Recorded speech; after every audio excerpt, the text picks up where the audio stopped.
What to do, YouTube? I'm Caleb. Welcome to the High Head Crew.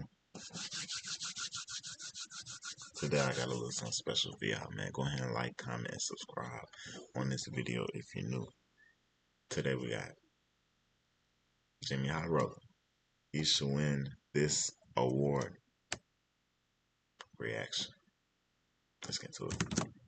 Defensive Player of the Year, Rookie of the Year, Sixth Man of the Year, the Most Valuable Player, the Best Shooter of the Year. Well, that one's not a real NBA award, but it would be cool if it was. In fact, if there was an end-of-season award for the NBA's best shooter, who would be the winner this season? Maybe Steph Curry, Luke Kennard, Con Knippel, Isaiah Joe?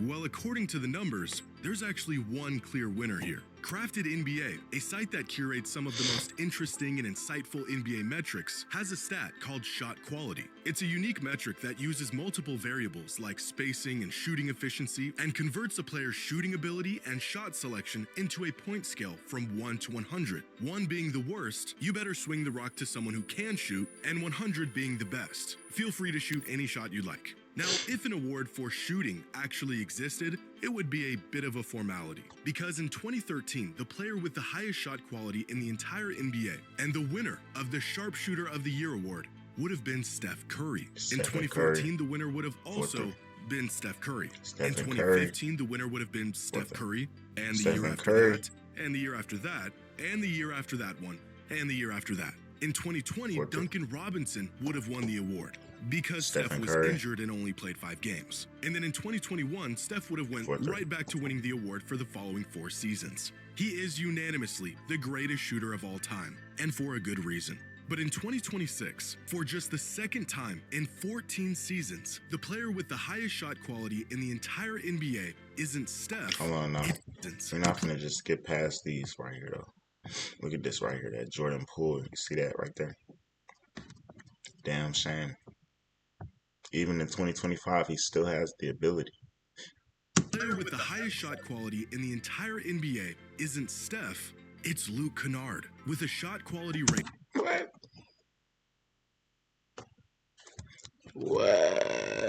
Luke Kennard.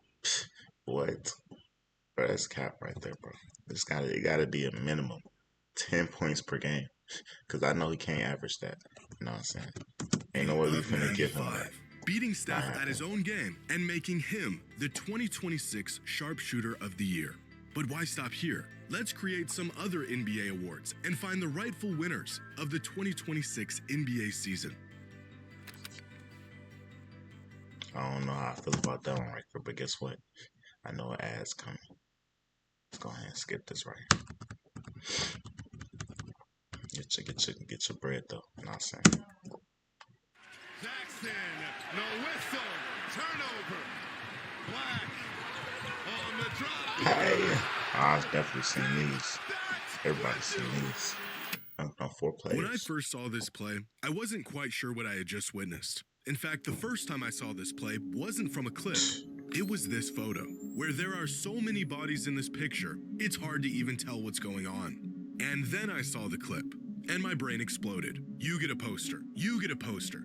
Everyone gets a poster. And he got fouled. I mean, this has got to be the best play or I don't singular even think moment they of the called season. It was so good that it should have got some award or something. So let's give it one. The 2026 I Can't Believe That Just Happened Play of the Year award goes to Anthony Black for his dunk on the entire Grizzlies roster. But we've got a lot of other awards to hand out here today, so let's bring them out and see our nominees. Now, the most coveted individual award, the NBA's MVP award, has been taken over and selfishly hoarded by international players for the past 7 years. And at the current rate, I don't think that's going to change anytime soon. So in an effort to bring some artificial glory back to the States, we are handing out our own Most Valuable Player award, the American MVP award, for the best U.S.-born player in the NBA this season. And here are the nominees: Jaylen Brown, Kawhi Leonard, Anthony Edwards, and Cade Cunningham.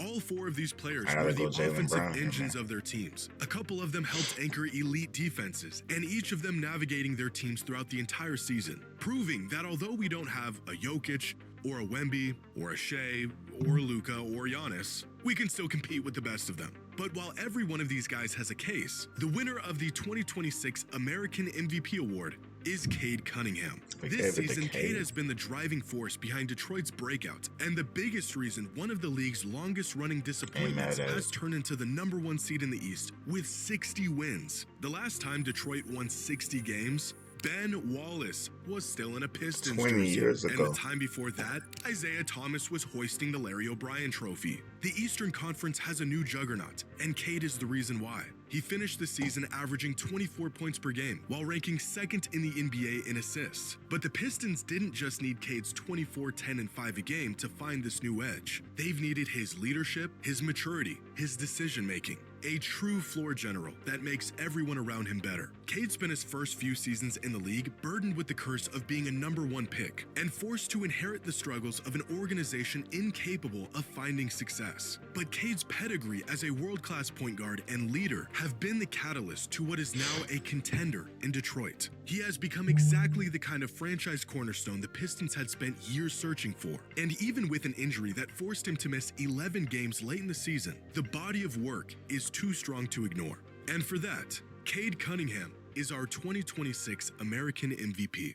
Now our next award is the Scottie Pippen Award for the best sidekick in the NBA this season. Sidekick Named after of a the player year. who could have been a stellar #1 option, but spent his Chet. years in the Right. NBA as That'd the be Chet. best #2 in the league. It's a sacrifice not many players are willing to make, often a thankless job. But Whoops. every Batman needs a Robin, Would it be? and here are the best Robins of this season. Chet Holmgren, Jalen Duren, Jamal Murray, Derek White, Oh, Jamal Stephon Murray, Castle, of course. and Austin Reeves. I'm Not tripping. only are all of these Can't believe I players forgot about capable of Murray. leading a team, for many stretches throughout the season, they were given the task of leading their team. 3 of these players making their first All-Star appearance this season: Jamal Murray, Jalen Duren, and Chet Holmgren. And although all of these guys are deserving of this award, the Scottie Pippen Sidekick of the Year is Jamal Murray. This season, Murray put up 25, 7, and 4 while shooting nearly 44% from 3. Career numbers across the board in his 9th season. While Jokic was out for a month, sidelined with an injury, Jamal Murray kept the Nuggets afloat with a winning record while averaging 28 and 8 without Jokic. Murray finished the season with nearly 12 estimated wins, the 11th most in the entire league and even ahead of MVP candidates, oftentimes being the closer in these games and carrying the Nuggets across the finish line as he's done for many years. The All-Star nod was well earned, and this season he has proven just how valuable he is to the Nuggets as the most capable and productive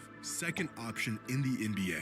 And for Thanks. this, Jamal Murray is our 2026 Sidekick of the Year. The next award we're handing out today is the 10th Man of the Year award. Now, as the name 10th suggests, man. it's similar to the 6th crazy Man of the word. Year award, but instead of going to the best player off the bench, this award is for the best, most impactful player in the league who is way down the rotation. A spark plug off the bench who you may only see for 20 minutes a night. And sure, there are 9 players on their team who will see more minutes than them on a game-to-game basis, but every great team needs a great 10th man. And for this award, our nominees are Rob Williams, Alex Caruso, Paul Reed, and Mitchell Robinson. And here Probably are some of their might- notable I don't know, stats it's throughout the between, season, like Caruso. minutes per game, win shares, and net impact. All 4 of these guys are Paul playing Reed. way above the rotational spot and could very well be Paul the Reed first been man hooping off the this bench, season. even a He always starter got a on some crazy teams. highlight every But time I maybe watch their it. value comes from them knowing their role as the 10th man and playing it so well. And although you can make a good case for each of them, the 10th Man of the Year Fucking award Caruso. goes to Alex Caruso. Easily. Caruso is the epitome of a great 10th man. Throughout the season, Caruso's playing time varied heavily with fluctuating rotations, team injuries, and the integration of young developing players. Caruso filled just about every role the Thunder needed him to. A player who almost never needs the ball to make a difference and is willing to do all the dirty work to help his team succeed. Look at his counting stats, and you'd think Caruso was a complete non-factor. 6 points, 3 rebounds, and 2 assists a game. But look at the impact he has on OKC, and you'll see a player that leaves his imprint on the game every time he touches the court. One of the only players in the league who can score 0 points and be an absolute positive for his team on his limited 18 minutes a night. In fact, Caruso has a net on-off of +8 this season, meaning the Thunder are 8 points better with him on the court, and the highest of any bench player this season, despite him being the 10th man in their rotation. He's an all-NBA caliber defender, I a don't think veteran Caruso's leader, the actually the kind of 10th player man, to bro. lose a shoe mid-play and We all still know find he's a way to gonna get get the stop. PT in the And for playoffs. that, We all know Alex that. Caruso is our 2026 10th Man of the Year. Now, the next award we are handing out today is the Prime James Harden One-Way Player Award for the best offensive One-way player player. in the Well, league we this already season. know where this The is going. NBA has This a is Luka Defensive Player Doncic, of the Year, 34 they have the points. Most Valuable Player of the Wasn't Year, even but they MVP don't have an finals. Offensive Player of the Year award. So let's give one out.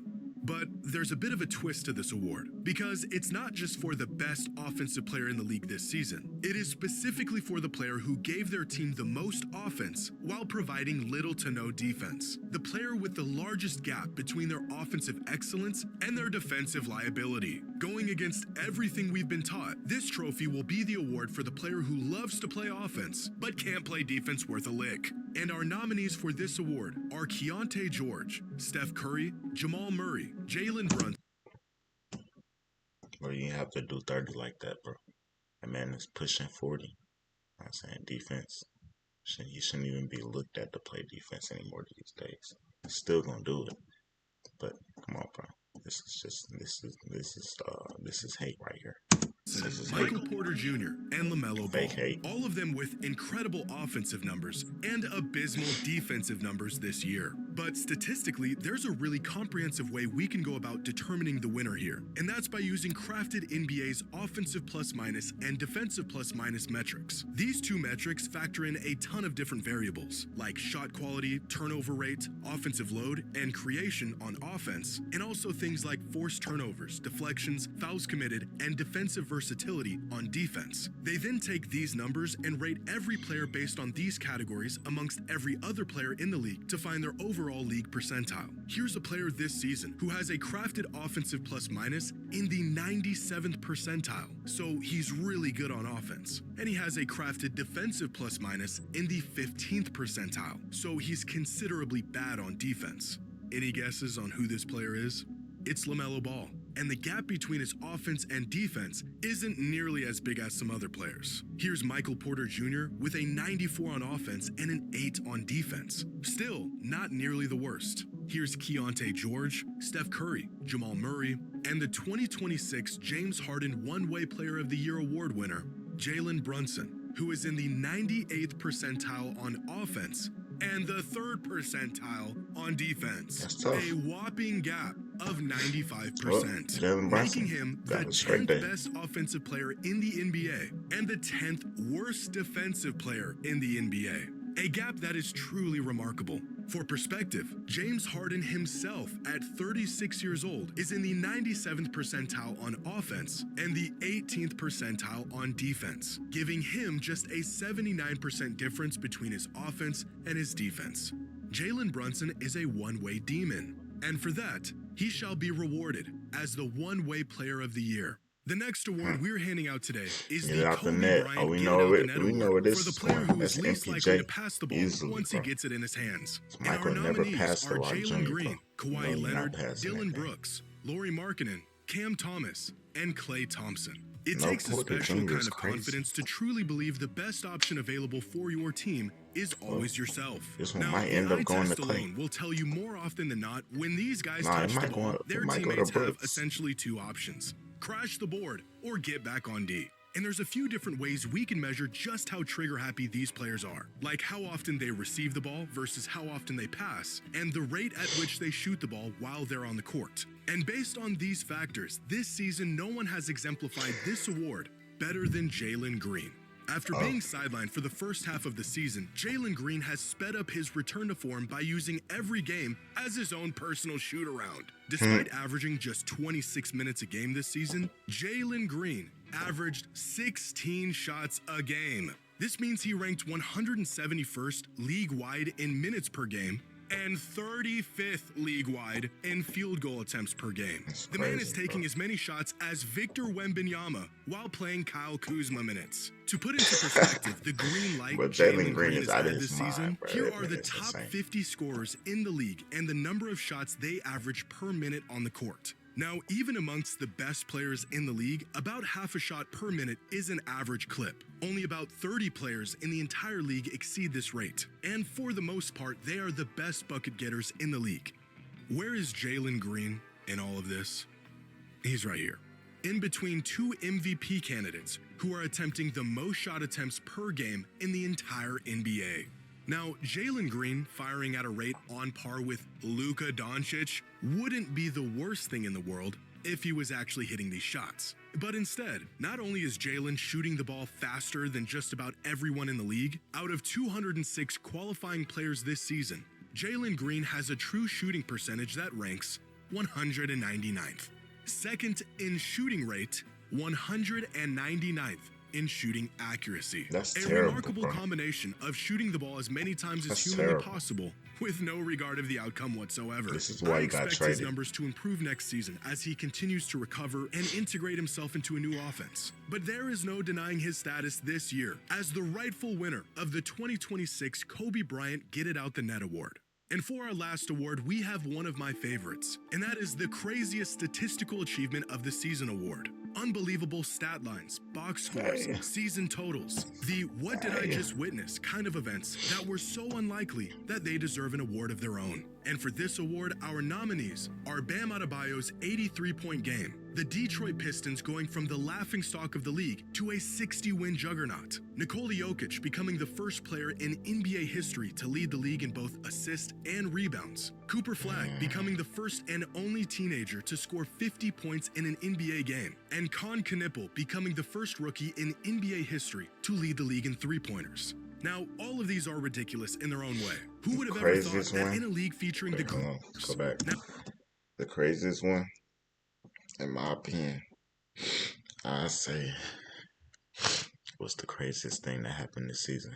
I would say Jokic, but he got injured, so you know what I'm saying? It's kind of like he still led, but he was injured. You know what I'm saying? We didn't get to see that for a full season. Khan leading the league in threes as a rookie. That's crazy. Detroit going from 14 wins to 60 wins in 2 seasons. That's crazy. But that's not impossible. Bam's 83. That was pretty crazy. That was pretty crazy right there. Cooper 30, 50, 49, and 45. I'm gonna have to go with. I think Cooper Flagg's rookie season. I think his rookie season was crazier than all of these. now, all of these are ridiculous in their own way. Who would have ever thought that in a league featuring the greatest shooters in the game's history, a rookie would drain the most threes in a season? Or that we would see a player become simultaneously the best passer and rebounder in the NBA? But the most remarkable statistical achievement, by a landslide, is Bam Adebayo's 83-point game. An achievement so crazy that I watched it with my own eyes, and I still can't believe it happened.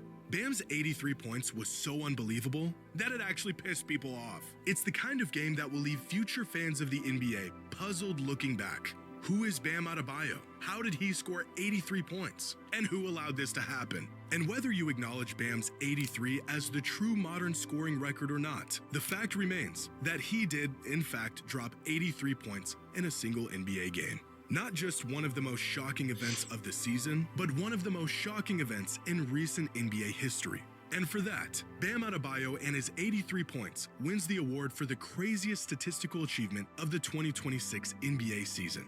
And there you have it. 8 new NBA... I guess you can give it to Bam, bro. It's just kind of like, I don't know. I still don't even believe the 83 happened. You know what I'm saying? Because I wasn't there. It could have been AI. awards I just made up, and the 8 well-deserved winners. Let me know what you think. If you could add an award to the end of the season, what would it be? Hey, man. And who do you think would be the Great recipient? video from Jxmyhighroller, as usual, man. Y'all already know what it is, man. Like, we mess with Jxmyhighroller over here, man. You know what I'm saying? I always come catch his latest videos, man. If y'all enjoyed this reaction video, don't forget to like, comment, and subscribe. You know what I'm saying? Let me know what you want to see next, man. Road to the game.